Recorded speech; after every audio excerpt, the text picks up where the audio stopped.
வணக்கங்க. வணக்கம். உங்களை பற்றி கொஞ்சம் சொல்லுங்க. நான் தமிழ்நாட்டினுடைய திருநெல்வேலி மாவட்டம் மூலைக்கரைப்பட்டியில் பிறந்தவன். இங்கு உயர்நிலை பள்ளி வரை இங்கு படித்து பின்பு மராத்திய மாநிலம் மும்பை தலைநகருக்கு புலம்பெயர்ந்தவன். அங்கு சற்றப்ப 1973 இன்று வரை அங்கு வசிக்கிறேன். தமிழ் மொழி இனம் சார்ந்த சேவைகளை நான் பணியாற்றி வருகிறேன். வெளி மாநிலத்திலிருந்து தமிழ் லெமூரியா என்கின்ற ஒரு இதழை ஒரு 12 ஆண்டுகளாக நடத்தி வந்தோம். அதை தவிர லெமூரியா அறக்கட்டளை மற்றும் தமிழ் அறக்கட்டளை ஆகியவற்றின் தலைவராகவும் பணியாற்றி கொண்டிருக்கிறேன். அடிப்படையில் நான் ஒரு கடல்சார் பொறியாளர். தமிழ் மீது உள்ள ஆர்வத்தால் இந்த தமிழ் பணியும் தொடர்கிறது. இந்த லெமூரியா அறக்கட்டளை ஒரு வித்தியாசமான பெயராக இருக்குது, அதை பற்றி கொஞ்சம் சொல்லுங்களேன். லெமூரியா என்பது தமிழனுடைய வாழ்ந்த மண், அதாவது தமிழனுடைய முதியோர்கள் வாழ்ந்த பகுதி லெமூரியா கண்டம் என்பது. அதாவது இந்த இருக்கிற கன்னியாகுமரிக்கு தெற்கே ஆப்பிரிக்காவை ஒட்டிய பகுதி பெரும் நிலப்பரப்பாக இருந்தது. அங்குதான் நம்முடைய முதல் சங்கம், இடைச்சங்கம் ஆகிய சங்கங்கள் அங்கு இருந்ததாகத்தான் நமக்கு நம்முடைய இலக்கிய வரலாற்று குறிப்புகள் நமக்கு சார்ந்திருக்கின்றன. பகுருளி ஆற்றுடன் பன்மலை அடுக்கத்து குமரிக்கோடும் கடுங்குடல் கொள்ள இமயம் என்று வடதிசை என்று இமயம் என்று தென் திசை ஆண்ட மன்னவன் வாழி என்று சிலப்பதிகார அடிகள் சொல்லுகின்ற அந்த பகுருளி ஆறு என்பவையெல்லாம் லெமூரியா கண்டத்தில் இருந்தவை. இது பற்றி பாவனர் அவர்கள் விரிவாக தமிழனுடைய பிறந்தகம் லெமூரியா என்கின்ற அந்த பகுதி, அதனுடைய நினைவாக நான் லெமூரியா என்று பெயர் வைத்திருக்கிறேன். இப்போ லெமூரியா அப்படிங்கிறது தமிழர்கள் வாழ்ந்த பகுதி அப்படிங்கிறீங்க. பட் இந்த திராவிட கருத்தியல் அப்படிங்கும்போது அங்கே திராவிடம் இருந்திருக்குதா? இல்லை, அதாவது மனிதன் முதலில் தோன்றிய இடமே லெமூரியா கண்டம் என்பதுதான் பாவாணரனுடைய கூற்று. கருத்தியல் என்பது பிற்காலத்திலே வந்த அங்கு மனிதனுடைய தோற்றம், அப்போது தமிழனுடைய சிந்தனை மரபு, தமிழ் புலவர்கள் வாழ்ந்த இடம், இதுதான் திராவிடம் என்கின்ற கருத்தியல் அண்மை காலமாக வந்த கருத்தியல். அது இந்தியாவில் குறிப்பாக வட இந்தியாவில், அதாவது கைவர் போல் கணவாய் வழியாக வந்த அந்த மக்களால் திணிக்கப்பட்ட ஒன்றுக்கு எதிராக எழுந்த ஒரு கருத்தியல் திராவிட கருத்தியல் என்பது. எனவே அதையும் லெமூரியாவையும் நாம் இணைக்க முடியாது. அதனுடைய காலம் என்பது மிக மிக தொன்மையானது. அதை நாம் அறுதியிட்டு கூற முடியாத காலம். ஆனால் திராவிடம் என்கின்ற அந்த கருத்தியல் என்பது கடந்த ஒரு சில நூற்றாண்டுகளுக்கு முன்பாகவே நமக்கு வந்தது. அது ஆரியத்திற்கு மறுப்பான அல்லது ஆரிய கோட்பாட்டுக்கு எதிரான ஒன்றை திராவிடம் என்று சொல்கிறோம், அவ்வளவுதான். அடிநாதமாக இருப்பதற்கு காரணம் தமிழ் என்பது, அதனுடைய சிந்தனை மரபு என்பது உயிர்களை ஒன்றாக காணுகின்ற மரபு நம்முடைய தமிழ் மரபு. அந்த மரபை ஒட்டியே இன்று அதற்கு பிறகு வந்த சாதி சமய சழக்கங்கள் பிரிவுகள் இவற்றை நிலைநிறுத்துகின்ற ஒரு கூட்டம், அதற்கு எதிராக நம்முடைய தமிழ் சிந்தனை மரபை நிலைநிறுத்துகிற ஒரு கூட்டம். இவை இரண்டுக்குமான போராட்டம் தான் ஆரிய திராவிட போராட்டம். திராவிட கருத்தியல், தமிழ் தேசிய கருத்தியல், 2 கருத்தியல் இருக்குது. இது ரெண்டு நீங்க சொல்றது பாத்தீங்கன்னா தமிழ் தேசிய கருத்தியல் திராவிட கருத்தியலுக்கு முன்னோடி அப்படின்னு சொல்றீங்களா? லெமூரியா முன்னது அப்படிங்கிறதுனால இல்ல, தமிழ் தேசங்கள் நாடுகள் உருவானதெல்லாம் பிற்காலத்தில். முதலில் நம்முடைய அதாவது தொன்மை என்பது ஐந்திணை, அதாவது நிலங்களிலே குறிஞ்சி முல்லை மருதம் நெய்தல் பாலை என நிலத்தை 5ஆக பிரித்து வாழ்க்கையை அதற்கு தக்கபடி அமைத்து கொண்டு வாழ்ந்த ஒரு இனம் நம்முடைய இனம். அதுதான் மற்ற இனத்துக்கும் நமக்குள்ள வேறுபாடே அதுதான். நம்முடைய இலக்கணமாக இருந்தாலும் சரி, இலக்கியமாக இருந்தாலும் சரி, இவை அனைத்திற்கும் ஒவ்வொன்றுக்கும் தன்னுடைய வாழ்க்கை முறைகளை வரையறுத்து வாழ்ந்த ஒரு இனம். அங்கு தேசங்கள் உருவாகாத காலம் அது. இன்னும் சொல்லப்போனால் பிற மொழிகள் கூட உருவாகாத காலம். எனவே ஒரு காலத்தில் தமிழ் மொழிக்கு பெயரே வெறும் மொழிதான். ஒரு ஊரிலே ஒரு 10 மரங்கள் இருந்தால் அதை தென்னை மரம், ஆலமரம், பனை மரம் என்று பிரித்து சொல்வார்கள். ஆனால் ஒரே ஒரு மரம் இருந்தால் எப்படி மரம் என்று சொல்வார்களோ அதுபோல தமிழுக்கு மொழி என்ற பெயர் மட்டும்தான் இருந்தது. அதற்கு பிறகுதான் மக்கள் ஒரு நாகரிகமாக அடைந்த பிறகுதான், அதாவது தனி உடைமை சமூகம் ஒரு சமூகத்தில் ஏற்பட்ட பிறகுதான் அதற்கு அவர்கள் ஒரு வரம்பு வைக்கிறார்கள். இது என்னுடைய நிலம் சொந்தம், நிலம் எனக்கு சொந்தம் என்றெல்லாம் சொல்லுகின்ற அந்த வளர்ச்சிக்கு பிறகுதான் அது நிலங்கள் பிறகு பல்வேறு நாடுகளாக மாறுகின்றன. பிற நாடுகளுக்கு இடையே இருக்கின்ற மதில் சுவர்கள், ஒரு நாட்டிலிருந்து இன்னொரு நாட்டுக்கு போகிறதுக்கு நமக்கு கடவுச்சீட்டு தேவைப்படுகிறது. இதெல்லாம் படிநிலை வளர்ச்சிகள். அங்கு நாம் அந்த படிநிலை வளர்ச்சிக்கு பின்னால் தோன்றியதுதான் அதாவது தேசியம் என்பது. தேசியம் என்பது ஒரு ஒரு மொழிக்கூறு அல்லது ஒரு பண்பாட்டு கூறு அல்லது ஒரு கலாச்சார கூறு அல்லது அதனுடைய தொடர்ச்சியினுடைய வடிவம்தான் தேசியம் என்பது.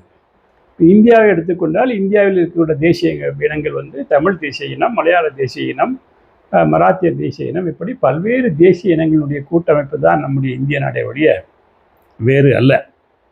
ஆனால் இந்த திராவிடம் தமிழ் தேசியம் என்ற எதிரெதிராக பார்ப்பதே முதலில் தவறு. திராவிடம் என்பது தமிழ் தேசிய சிந்தனை மரபை நிலைநிறுத்துகின்ற ஒரு கருத்தியல், அவ்வளவுதான். தமிழ் சிந்தனை மரபு என்ன? பிறப்புக்கும் எல்லா உயிருக்கும் என்று உயிர்களை ஒன்றாக பார்த்தது நம்முடைய தமிழ் சிந்தனை மரபு, இல்லையா? சாதிகள் எல்லையடி பாப்பா என்று சொல்லுகிற மரபு நம்முடைய சிந்தனை மரபு. சாதி மதங்களை தீமூட்டுவோம் என்று சொன்ன மரபு நம்முடைய மரபு. ஆக இவைகள் மனித இனத்தை பிரிக்கக்கூடிய ஒன்றாக, மனித இனத்திலே வேற்றுமை தரக்கூடிய ஒன்றாக இருக்கிறது. அப்படி இருப்பது தமிழ் மரபு அல்ல. எனவே அந்த மரபு காப்பாற்றப்பட வேண்டும் என்பதற்காக பல்வேறு அறிஞர்கள் சிந்தித்து இந்த ஆரிய மரபுக்கு மாற்றாக கொண்டு வந்தது. அதை தான் நம்முடைய திராவிட மரபு என்கிறோம். அதாவது திராவிடம் என்பது ஒரு காலத்திலே திராவிட மொழி குடும்பம் அனைத்துக்கும் சேர்ந்து அழைக்கப்பட்ட பெயர்.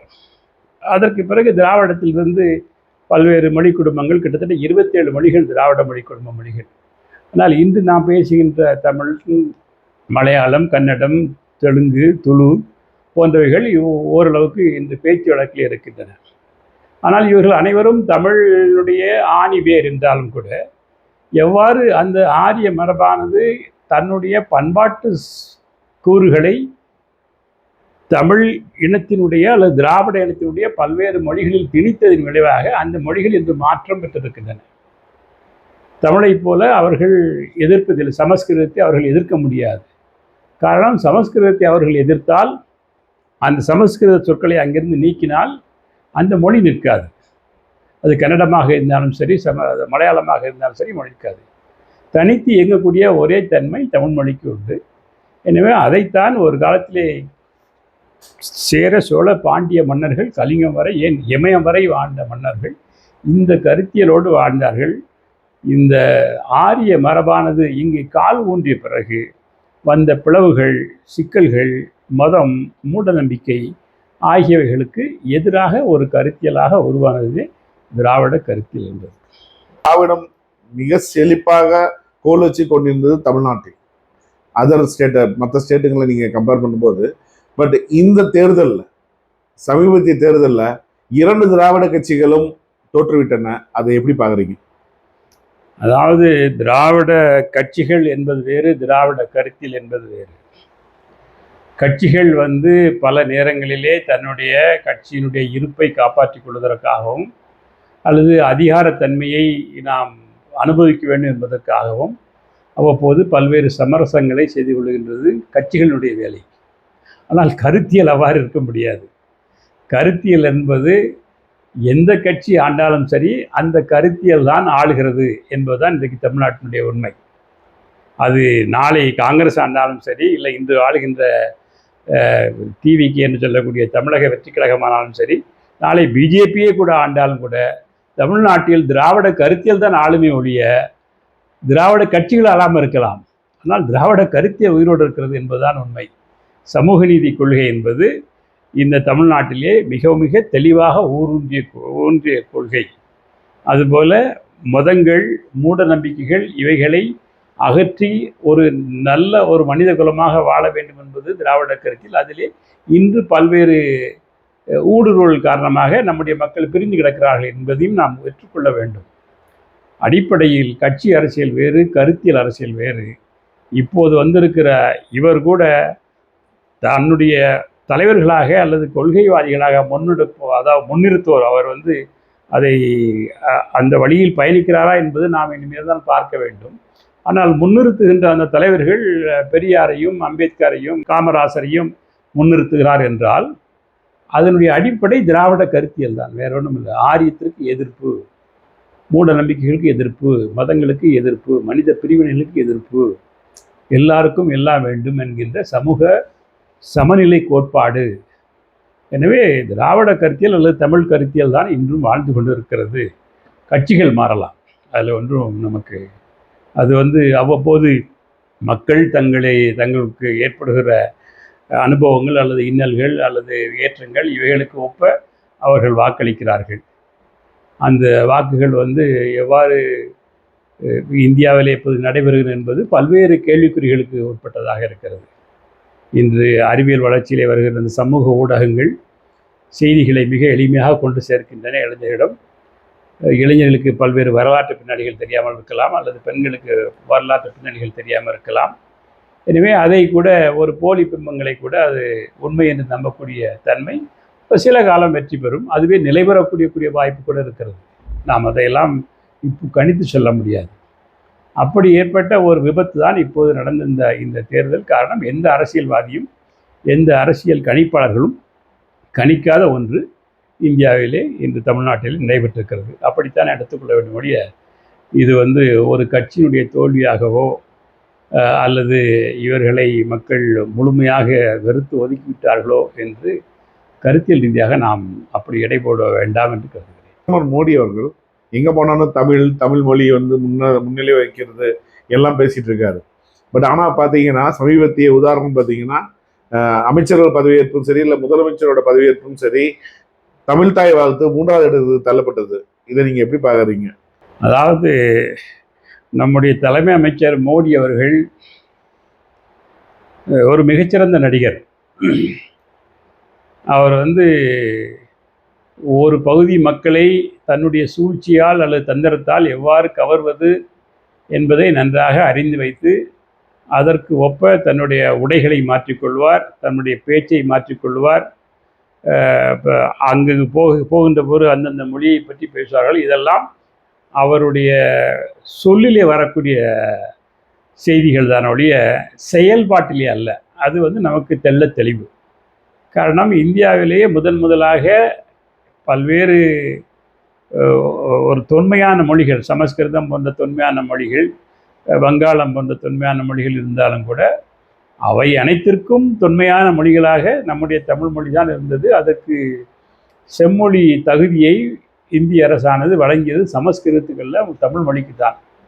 ஆனால் அப்படிப்பட்ட தமிழ் மொழி நாம் ஆளுகின்ற ஒரு நாட்டிலே, நம்முடைய அதிகாரத்துக்கு உட்பட்ட ஒரு நாட்டிலே இருக்கிறது என்பதற்காக அவள் பெருமை கொண்டு இன்று சமஸ்கிருதத்தை வளர்ப்பதற்கு எந்த அளவுக்கு அவர்கள் முயற்சிக்கிறார்களோ அல்லது எவ்வளவு பணம் செலவிடுகிறார்களோ அதை அடிப்படையில் அவர்கள் தமிழுக்கு செய்திருக்க வேண்டும்.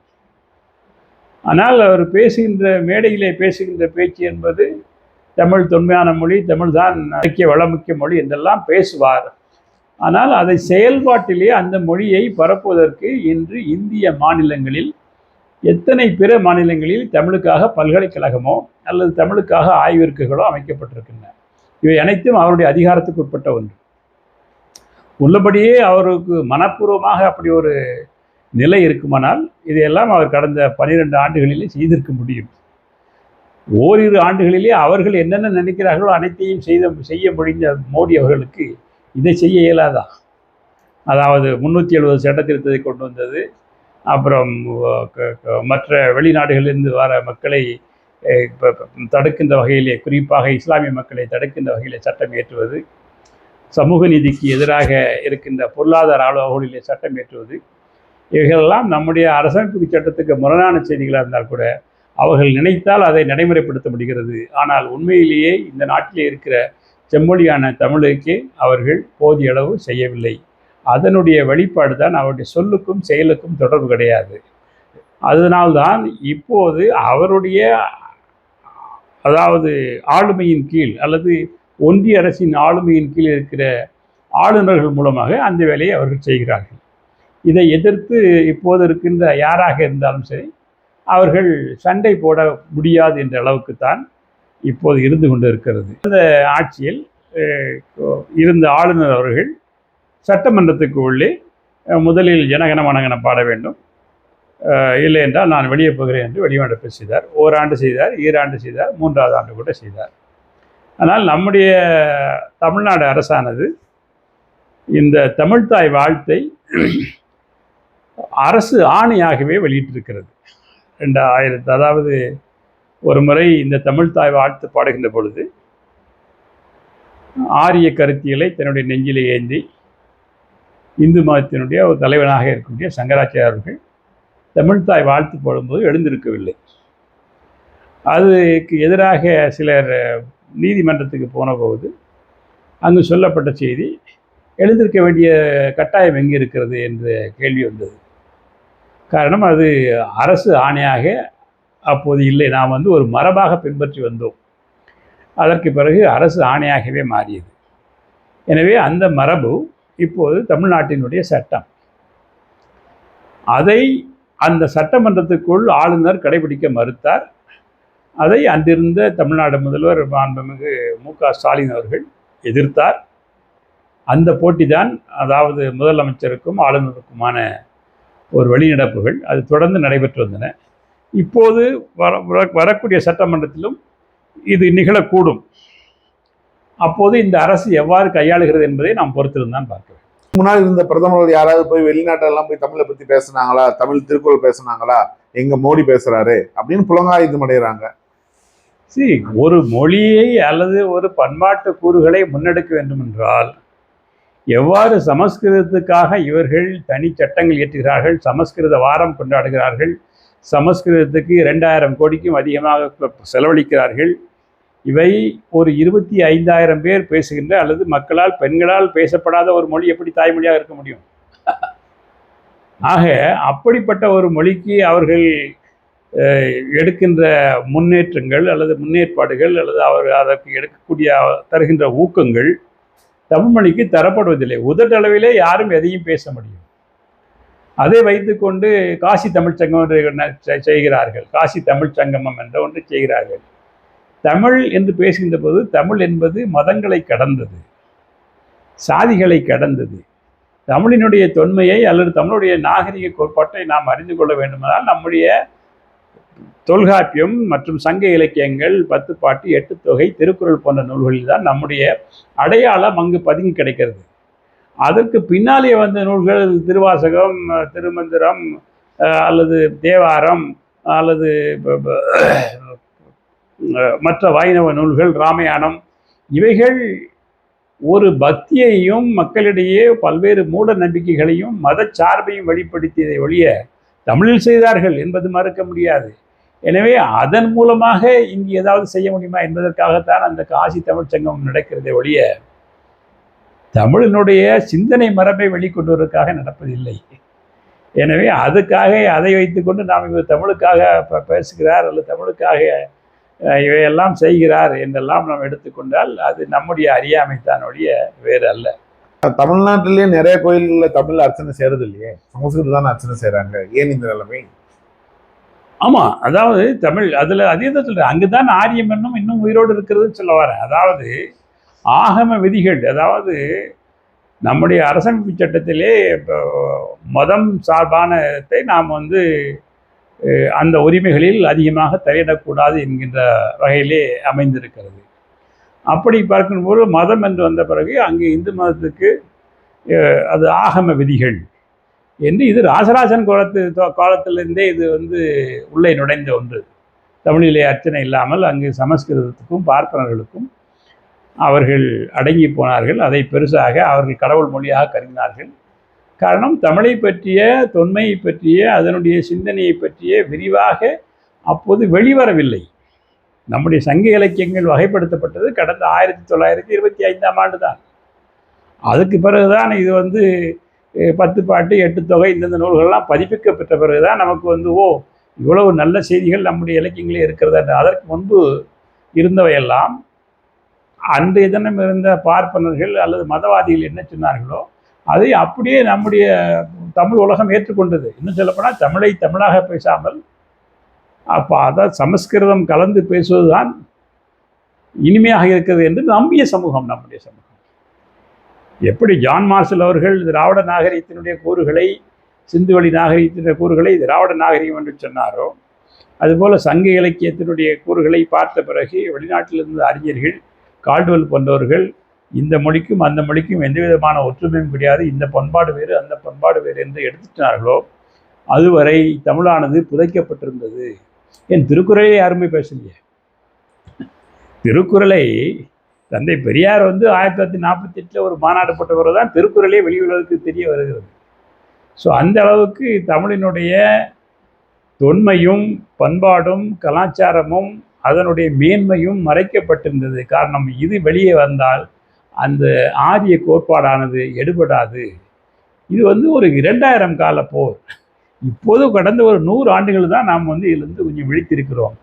எனவே அதை அகற்றுவதற்கு ஏன் அனைத்து சாதியினரும் அர்ச்சகராகலாம்னு சட்டம் 1972 கொண்டு வந்தார் கலைஞர். அதை எதிர்த்து யார் போனால் கோர்ட்டுக்கு?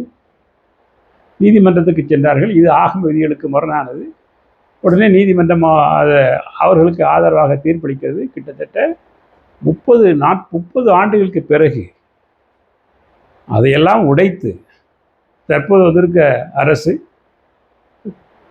அர்ச்சகர்களுக்காக நியமனத்தை செய்யலாம் என்கின்ற ஒரு தீர்ப்பை பெற்று, அப்படி நியமனம் செய்யப்பட்ட பிறகு கூட அவர்களை கோயிலிலே உள்ளே வரவிடாமல் பல்வேறு இடையூறுகளை தருகின்ற ஒரு குழுவாக இன்றும், அதாவது தமிழ்நாட்டிலே தமிழை பேசி வாழுகின்ற பார்ப்பனர்கள் என்று சொல்வ ஒரு குறிப்பிட்ட குழுவானது இன்னும் எதிர்க்கிறது என்றால், அவர்கள் அடிமாதத்திலே இருக்கிறது திராவிட கோட்பாடா அல்லது ஆரிய கோட்பாடா, தமிழ் கோட்பாடா அல்லது சமஸ்கிருத கோட்பாடா என்பதை நாம் புரிந்து கொள்ள வேண்டும்.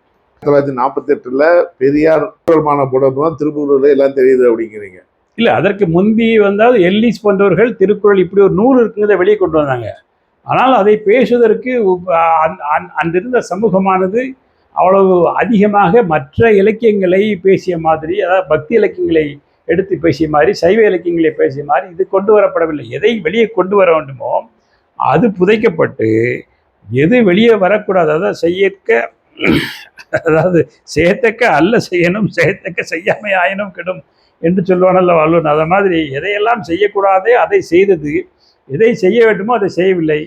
எனவே தமிழ் இலக்கியத்துக்கு கொஞ்சம் கூட சம்பந்தமில்லாத, அதாவது தமிழ் இலக்கியங்களை பற்றி அதிகமாக பேசாத பெரியார் அவர்கள் இருந்த இலக்கியங்களை பார்த்து இதிலே இருக்கிற இலக்கியங்களிலே இது ஒரு நல்ல இலக்கியமாக இருக்கிறது, இங்கேயும் கூட சில மூட கருத்துக்கள் இருக்கின்றன, அந்த காலகட்டத்திலே அவர் அப்படி எழுதியிருக்கிறார், அதில் இருக்கிற நல்ல கருத்துக்கள் இங்கு அதிகமாக இருக்கின்றன. எனவே அதற்காக ஒரு திருக்குறள் மாநாட்டை தந்தை பெரியார் அவர்கள் 1948 நடத்தினார்.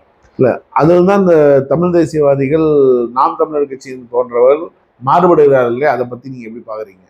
பெரியார் மட்டுமே சமூக சீர்திருத்தத்துக்கு காரணம் அல்ல, அதற்கு முன்பும் பல பெரியவர்கள் இருந்தார்கள் அப்படிங்கிறாங்களே, அதை பற்றி நீங்கள்? சமூக சீர்திருத்தத்துக்கு, அதாவது சமூக சீர்திருத்தம் என்பது இப்போ இந்த கன்னடமன் எடுத்துக்கிட்டிங்கன்னா 12ஆம் நூற்றாண்டிலே தொடங்குது, புரியுங்களா?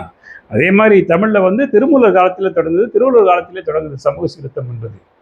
ஆனால் பாமர எளிய மக்களிடையே அதை கொண்டு போய் சேர்க்கக்கூடிய அளவுக்கு தன்மையை பெற்றிருந்தவர்கள் யார்?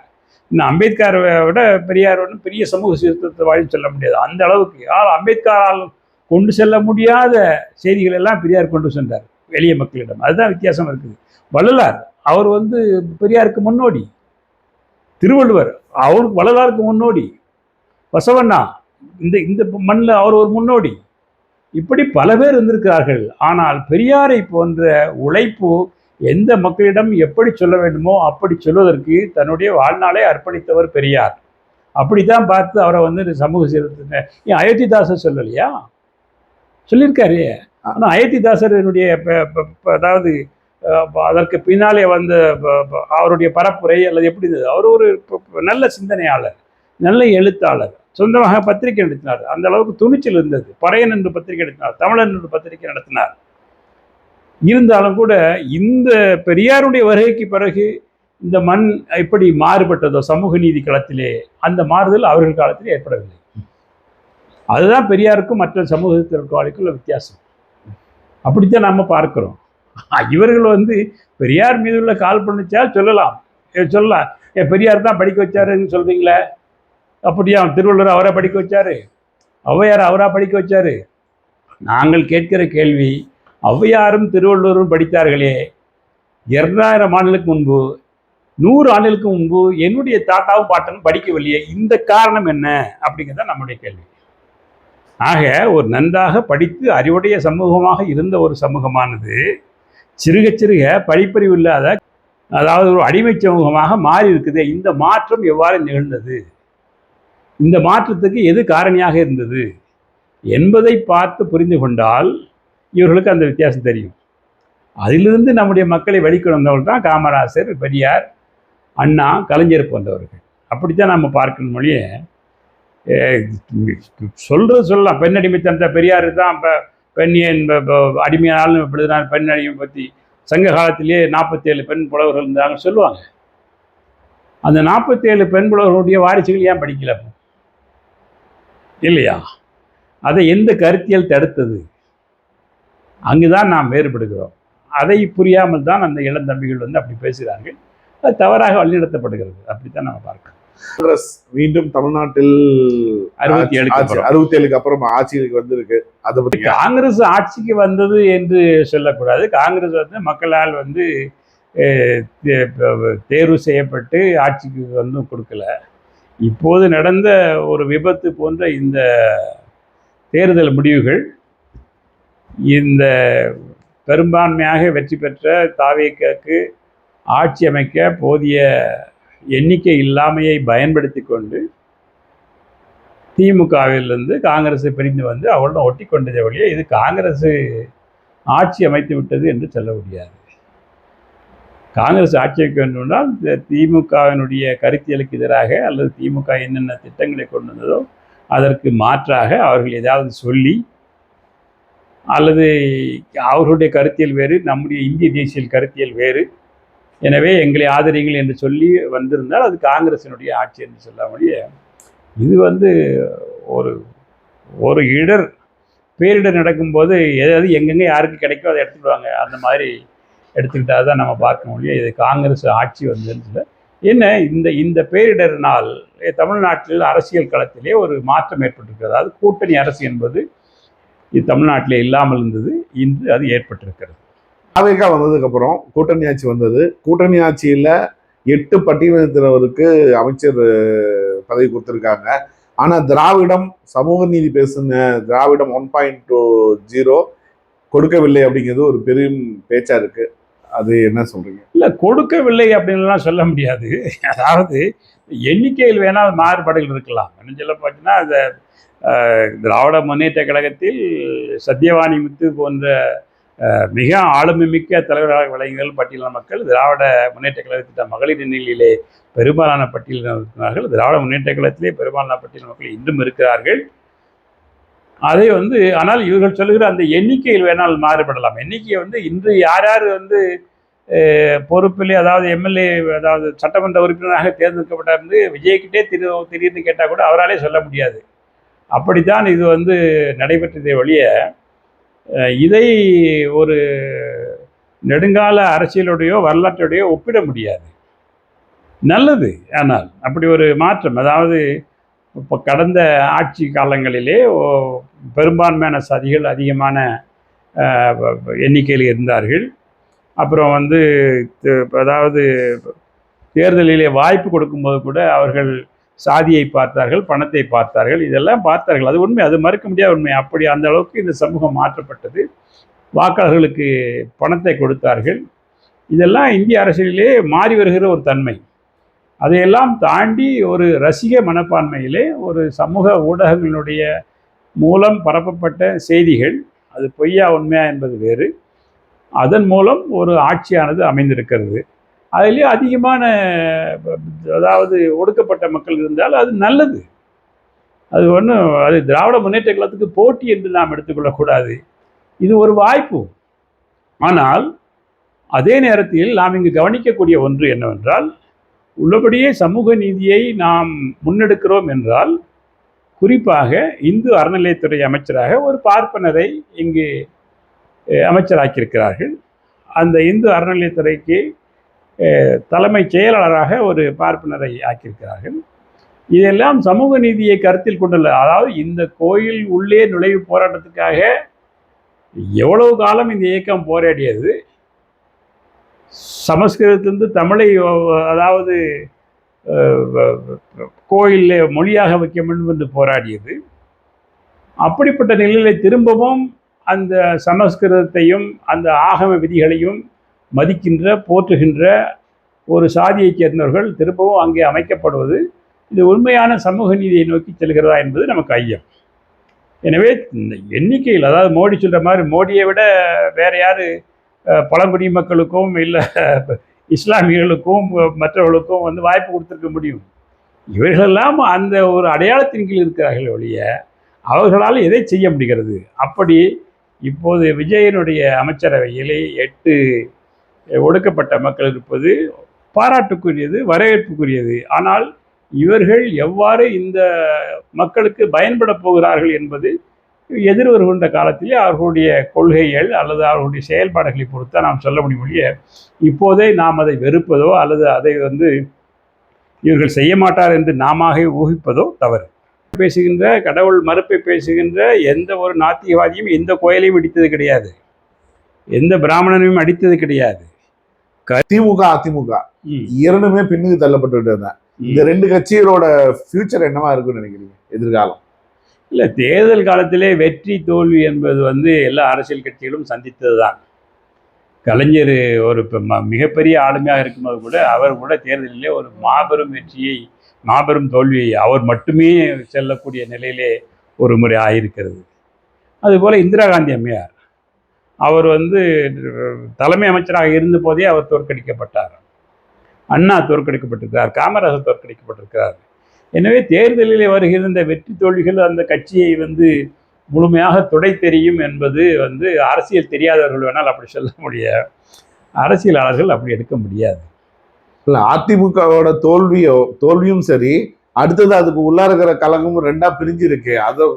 அதிமுக தோல்வியில் காரணம் அதுதான் நான் இப்போ சொன்னல. அதாவது கருத்தியல் ரீதியாக நீங்கள் எப்போது சமரசம் செய்து கொள்கிறீர்களோ அல்லது யாருக்கு மற்றவர்களுக்கு நீங்கள் இடமளிக்கிறார்களோ அதற்கு கொடுத்த விலைதான் ஒழிய அதிமுகவுக்கு உள்ளே இருக்கிற கருத்தாளர்கள் இன்றைக்கெல்லாம் ஒருத்தன் வெளியே வரா இல்லையா? அது காரணம் என்ன? பிஜேபியை வந்து அவர்கள் முழுமையாக ஆதரித்தது, அவர்கள் சொல்லை கேட்டது. எனவே பிஜேபி தன்னுடைய வேலையை காமித்திருக்கிறது. இது வந்து எல்லா மாநிலங்களும் நடந்தது தானே. மகாராஷ்டிராவில் நடந்தது, கோவாவில் நடந்தது, அருணாச்சல பிரதேசத்தில் நடந்தது, பீகாரில் நடந்தது, டெல்லியில் நடந்தது. அவர்கள் வந்து போட்டியிட்டு பார்ப்பார்கள், இல்லை என்றால் கூடிக்குழவி அவர்கள் வந்து ஒழிப்பது. இது பிஜேபி எல்லா மாநிலங்களும் செய்யக்கூடிய, அதிலே தமிழ்நாட்டிலே பலியான இயக்கம் அதிமுக. திமுகவோட தோல்விக்கு வாரிசு அரசியலும் ஒரு காரணம் அப்படிங்கிற ஒரு பேச்சு ஓடிட்டு இருக்கு. அதை பற்றி எப்படி நினைக்கிறீங்க? இல்லை, திமுக அதாவது தோல்விக்கு மக்களுடைய பார்வையில் இதுவும் ஒரு காரணம். அதில் வந்து நாம் பல பேர்கிட்ட பேசும்போது அது நமக்கு தென்படுகிறது. ஒன்று, அப்புறம் 2ஆம் கட்ட நிலையிலே இருக்கிற அல்லது பெரும்பாலான அமைச்சர்கள் நடந்து கொண்ட அந்த பண்ணையார்த்தனமான ஒரு செய்கை, அது போக ஒவ்வொரு துறைகளிலுமே இருக்கக்கூடிய அந்த ஊழல்.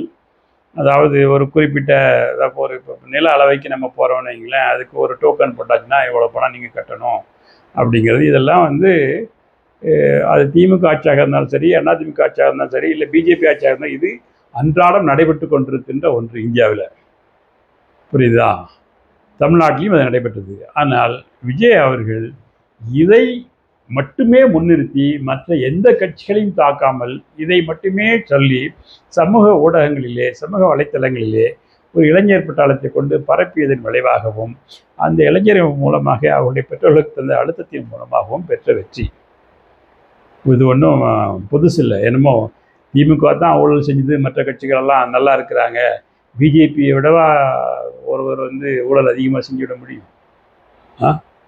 எத்தனை பாலங்கள் வந்து அப்படியே கட்டி அடுத்த ஒரு 3 மாதங்கள்லேயே இடிந்து விழுகிறது. ஆக அப்படி சொல்ல முடியாது. ஊழல் என்பது இன்று அரசியலிலே எல்லா மாநிலங்களும் எல்லா கட்சிகளிடம் நிறைந்திருக்கக்கூடிய ஒன்று. அதை இவர் கையில் எடுத்து பேசினார். இவர் ஆட்சியிலும் இது இருக்கும். அதை எப்படி அவர் கையாளப் போகிறார் என்பதை பொறுத்தான் நாம் இவரை எடைபட முடியும் ஒழிய அவர் வந்துட்டார் அதனால் நல்லதாயிட்டு சொல்ல முடியாது. நேற்று பெண் சிசுக்கொலை நடந்திருக்கிறது கோயம்புத்தூரிலே. ஒரு மாணவர் ஒரு ஆணவ கொலை கடலூரிலே நடந்திருக்கிறது, சென்னையிலே நடந்திருக்கிறது. இதெல்லாம் குற்றங்கள் என்பது சமூகத்திலே, ஒரு பெரும் சமூகத்திலே அவ்வப்போது அப்படி குற்றங்களே இல்லை என்றால் நமக்கு காவல் நிலையங்கள் தேவையில்லை, நீதிமன்றங்கள் தேவையில்லை. இவைகள் சமூகத்தில் அது எவ்வாறு நாம் கையாளுகிறோம் என்பதுதான் ஒரு ஆட்சியினுடைய மதிப்பீடை நாம் வந்து செய்ய முடியும் ஒழிய அதை கடந்த அரசு நன்றாகவே கையாண்டது, அதில் ஒன்றும் இவங்க வந்தவொடனே குற்றங்கள் இல்லாமல் போயிட்டு தான் இல்லை. இதையெல்லாம் அவங்க பெரிதுபடுத்தி ஊதி பெருசு காட்டினாங்க, அவ்வளோதான். அப்படி தான் நம்ம எடுத்துக்கணும் மொழிய. இதனால் திமுகவுக்கோ அல்லது உண்மையான அதிமுகவுக்கோ பாதிப்பு இல்லை. மீண்டு வர முடியும் அவர்கள். திமுகவின் தோல்வியிலும் பெருவாரியான மக்களிடையே நம்ம பார்த்த ஒரே ஒரு விஷயம் என்னன்னா, ஸ்டாலின் தோத்திருக்க கூடாது. இதை என்னவா பாக்குறீங்க? ஏன்னா மற்றபடி யாரும் எதிர்பார்க்காத ஒன்று. இதில் வந்து ஓரளவுக்கு அந்த அந்த வாக்குப்பதிவில் ஏதாவது குளறுபடிகள் நடந்திருக்குமோ அப்படிங்கிற அந்த எண்ணம் வந்து பலரும் பல ஊடகங்களில் பேசுகிறாங்க. அதே திமுக இன்னும் கொஞ்சம் வலுவாகவே அதை எடுத்திருக்கணும். குறைந்த அளவுக்கு 234 தொகுதிகளில் ஒரு 3-4 தொகுதிகளாவது நாங்கள் முழுமையாக அந்த விவிபேட் என்று சொல்லக்கூடிய அந்த அச்சிட்ட வடிவத்தை நாங்கள் எண்ண வேண்டும் என்று இவர்கள் வலியுறுத்திக்க வேண்டும். அது ஏன் அவங்க செய்யலைன்னு நமக்கு தெரியல. நிச்சயமாக அது வந்து ஒரு ஐயத்திற்கு உரிய ஒன்று. ஏன்னா ஸ்டாலினுடைய உழைப்பு என்பது அல்லது அவர் செய்த திட்டங்கள், அதுவும் குறிப்பாக அந்த தொகுதிக்கு அவர் செய்திருக்கிற திட்டங்கள், இவைகளை மக்கள் வெறுத்து ஒதுக்குகின்ற அளவுக்கு, அதுவும் எல்லா சுற்றிலும் அவர் பின்னடைவு என்பது யாராலும் நம்பக்கூடிய ஒன்று அல்ல.